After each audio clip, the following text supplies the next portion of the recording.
It's taken me a while to start writing this, mainly because I didn't really know where to begin. But I think I've figured it out. What I'm about to tell you happened about a year ago. I live rurally. I don't want to say where I exactly live, of course, but I live locally to the Narrow Guage Scarlery Railway. I'm a bit of a nerd on railways. I look into them a lot, the locomotives that run them, as well as older railways that closed long ago. Oh, and also, I love exploring, particularly abandoned places.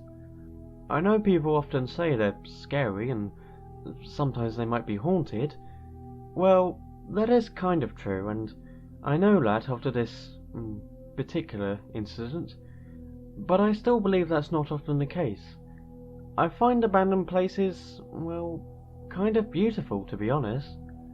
They're basically bits of history left behind, acting as windows to a time long ago, when certain things were different. Yeah, I know that sounds weird, but it's how I like to think about it. I like to explore all sorts of places. Castles, houses, factories, and I always like doing it alone.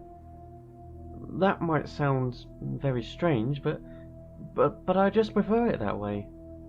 You're not bothering anyone, and there's no one to bother you. It's just, well, me.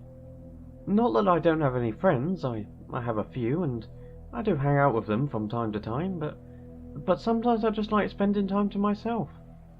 Now, you're probably wondering, what has any of this got to do with anything? Well, that's where my story begins.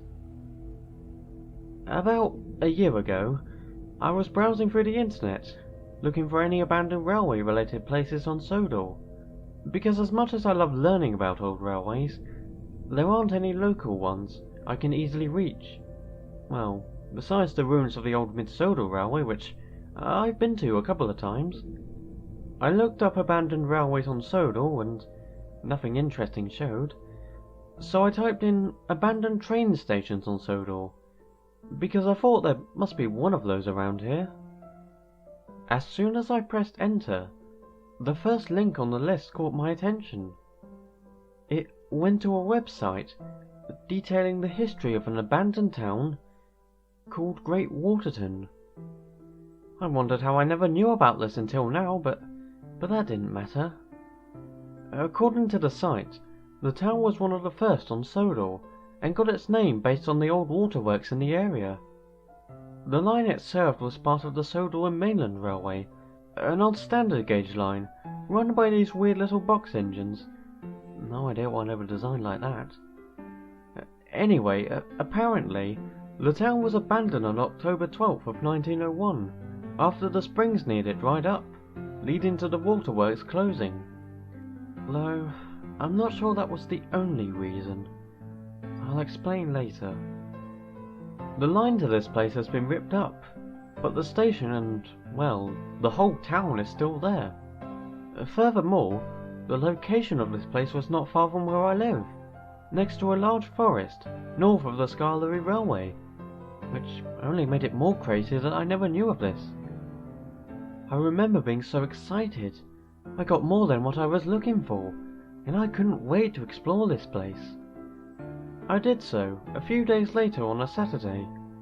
My parents had gone away to spend some time with some friends, and wouldn't be back for at least a few days, making this all the more easy.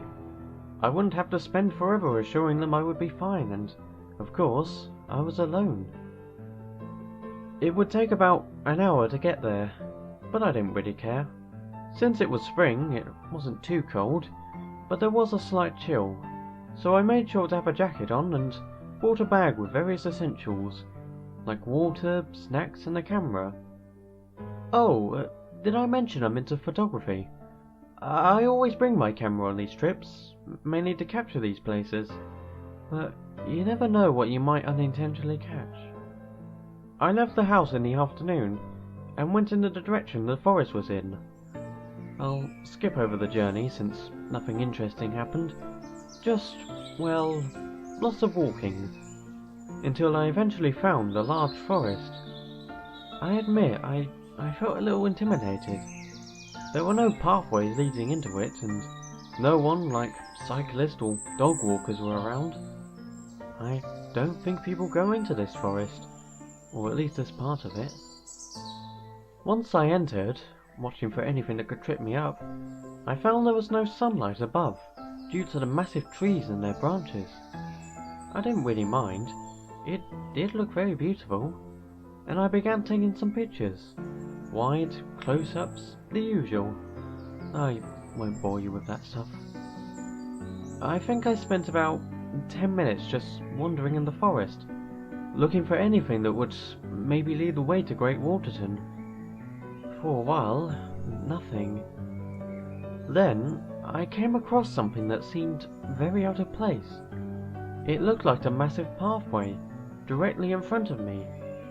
I wasn't sure what it really was, until I noticed something else, near the edges of the path. Stones, scattered around, going in both directions. Then it hit me. This was ballast. This was where the old railway line was. The one that was ripped up. I looked to my right, where the path seemed to be heading out of the forest, towards the main line, I assumed. I then looked to the left, where it went deeper in. It was obvious which direction to go in. I can't really remember how long I walked down that path. It honestly felt never-ending. Parts of the pathway were consumed by trees and thick bushes. Eventually, however, the pathway began to widen, meaning I must have walked over where a set of points were, and there would have been more than one line of track. I then looked directly in front of me, to see something behind a set of trees. The roof of a building. Actually, I could see several roofs. I quickly ran forward, only to fall directly into a wall of bushes.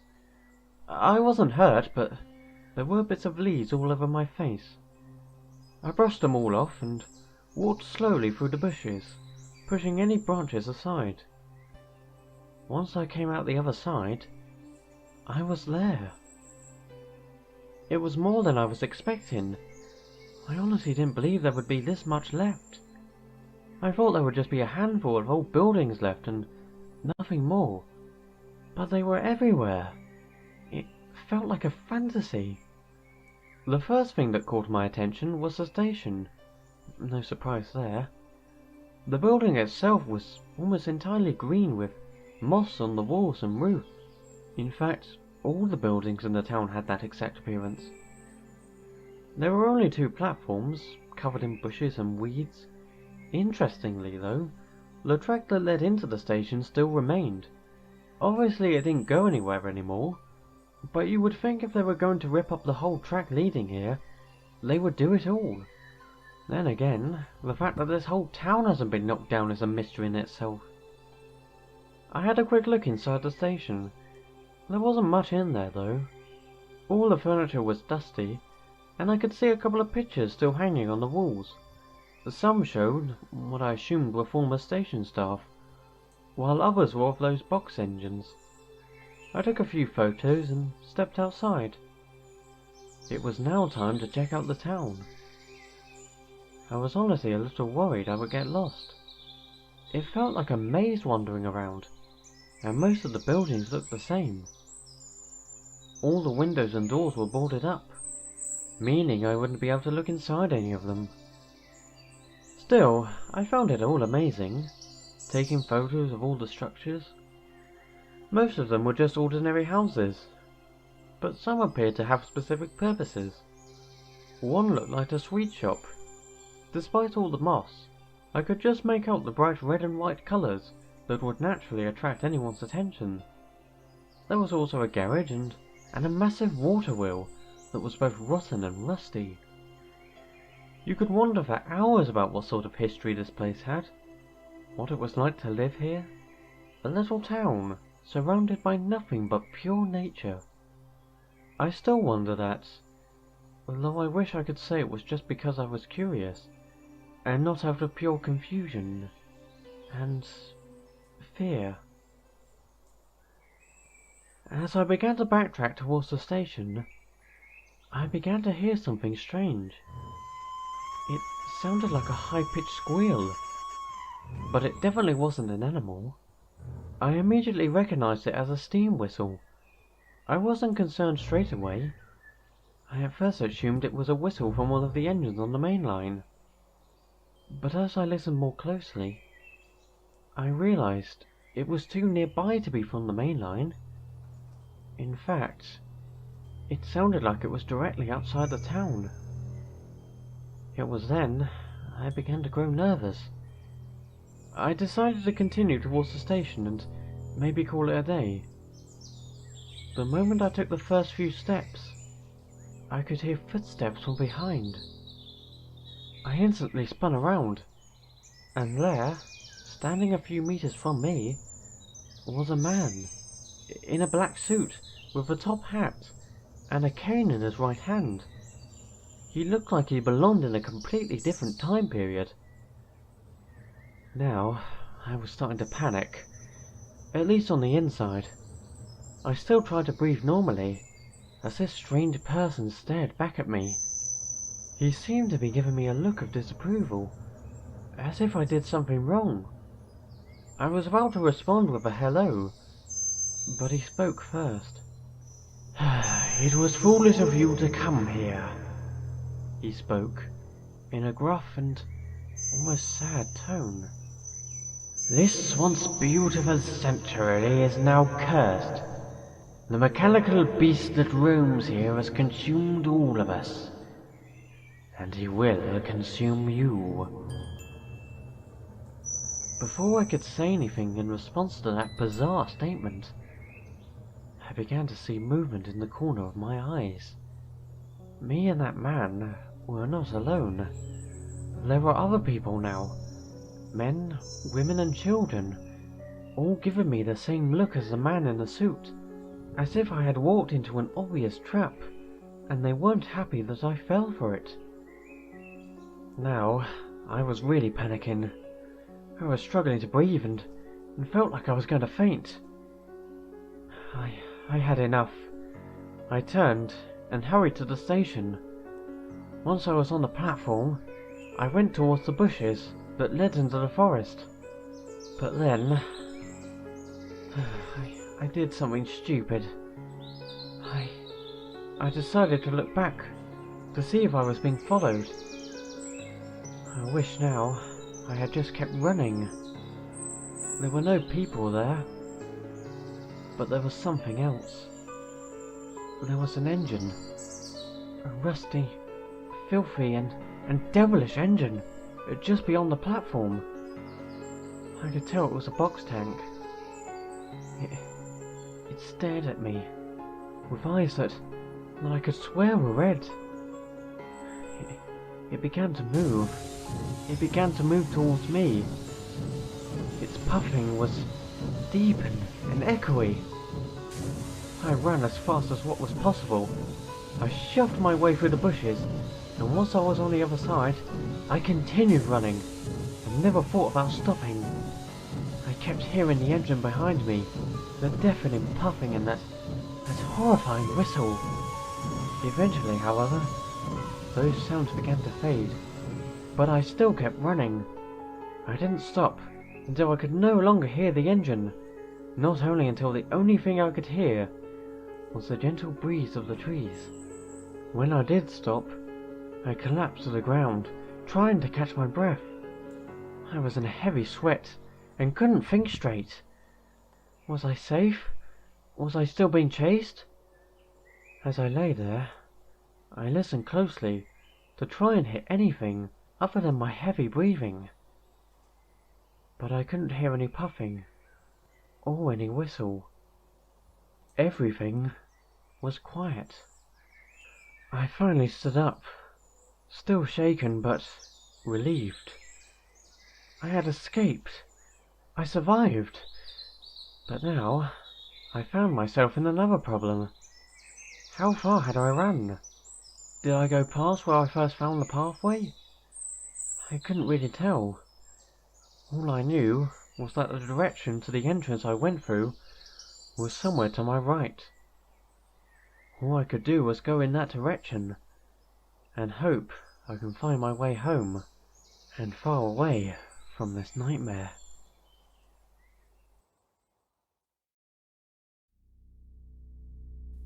Now, since I'm writing all of this from my home on my computer, you've probably already guessed that I did get home eventually. Turns out I hadn't run that far. Once I exited the forest, I walked alongside it until I came across where I had entered, and I was able to backtrack from there to my house. I can't think of any words to explain how overjoyed I was when I reached the comfort of my home. I could now rest easy, knowing I was far away from any danger. Naturally, though, I had several questions for what I discovered at Great Waterton, but no answers for any of them. All those people I saw, or what that man said, how that engine was there, or how he could even move. And of course the obvious mystery of why the town was never knocked down if it hasn't been used for years. Later that night, I decided to investigate on the internet in the hopes of finding anything that might explain what I saw and heard. As my computer loaded up, I decided to look at the pictures on my camera. Most of them came out well, although a couple were a little overexposed. I am still learning, but there was also something else about some of them. In the backgrounds, I swear I could see people in the bushes or peeking around corners of the buildings. They were looking directly at the camera. They were looking at me. I was being watched the whole time. I don't really know what to say about that, to be honest. Well, back to the internet, and while I did find some stuff, it only added to the confusion. I first looked back at the website I saw a few days ago. Besides what I already read, there wasn't much I missed. Besides the year the line to the town was ripped up, March 12th, 1902, a year after the Sodor and Mainland Railway went bankrupt, and its 3 box tanks were scrapped. It was also 6 months after the town was abandoned. There was no mention of ghosts or hauntings or anything like that at all. I thought for a moment. Then, in the search box, I typed Great Waterton Ghost. While I did see results regarding ghost stories, none were about Great Waterton. It didn't make any sense. Surely I couldn't have been the only one to explore the town and encounter ghosts. However, I did find something while I was browsing. It was a link to a set of images showing a report from the Sodor and Mainland Company about a group of missing people. It detailed who they were and what their jobs were and so on. But the main thing that caught my attention was where they were last seen. Great Waterton. And the date? October 10th, 1901. Just 2 days before the town was declared abandoned. Oh, I forgot to mention, along with the report were pictures of the missing people.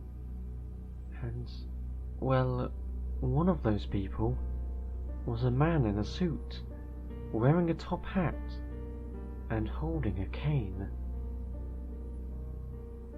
I have been keeping track of everything I have discovered and have been trying to put it all together to make some sort of conclusion.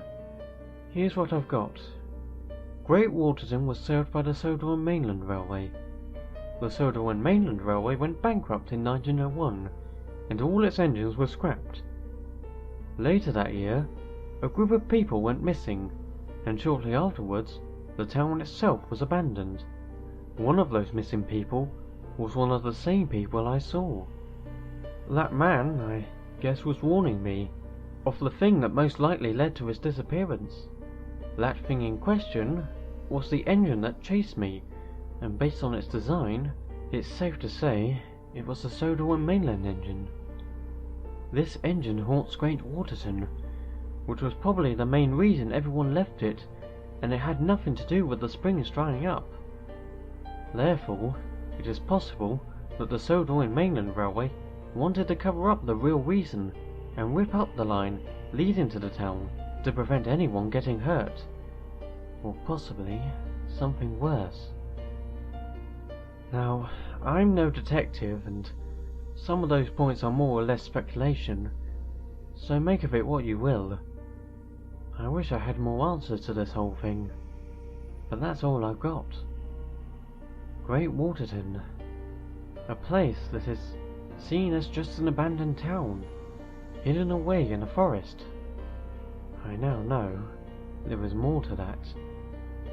It was once a home to many, a gathering place for friends and family, a sanctuary, and all of that was lost in an instant. I never did tell my parents about that eventful day. I don't think they'd be too happy that I possibly nearly got myself killed just because I wanted to see some abandoned town. I still have a passion for exploring. However, I have reconsidered my way of doing it alone. I still prefer that way, and I do still explore alone sometimes. But when it comes to places that seem dangerous, then I will call a friend or two to join me. Better to play it safe in those situations. I realise the idea of me still exploring may be a little weird. Why would you continue doing something that nearly killed you?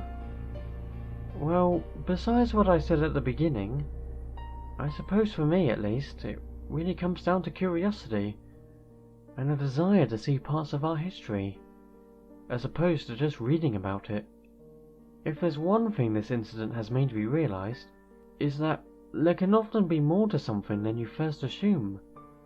There is always history, stories and people that have never been documented. There is so much out there that is hidden away. That just really interests me. That's why I do what I do, and I have no intentions of stopping any time soon.